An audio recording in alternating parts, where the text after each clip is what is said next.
Welcome to Chillin' 101. We hope this video helps. You start now, plant the ball cleanly and take a controlled 6 to 8 pace run-up. Make 2 clear targets, near post and far corner, because a small goal punishes indecision. Once done, size up the keeper. Is weight on toes or heels? Is there a dive tendency? That tells you where to place the ball. Begin with a calm, compact approach so your body and eyes can commit to one exact spot. Don't volley between choices. You approach on a slight angle and shorten your final stride to lock balance and control. Plant your support foot 6 to 8 centimeters beside the ball, pointing toward your chosen corner. This sets direction. For a small goal, you prioritize placement.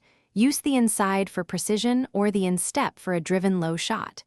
Keep your body over the ball so the ball stays low. Lift causes misses. Once you strike, commit fully to the chosen corner. You finish with a controlled low follow-through aimed at the chosen corner. That keeps trajectory true and reduces high misses. Watch the keeper's hands. If they parry, be ready to react and attack the rebound immediately. Once done, regain position quickly so you can recover for the restart. If the keeper reads your plan, adapt. Disguise by looking one way and placing the ball the other, or switch to a soft, low near post shot. This small tweak beats predictable power every time. Thanks for watching. Consider subscribing if we helped you.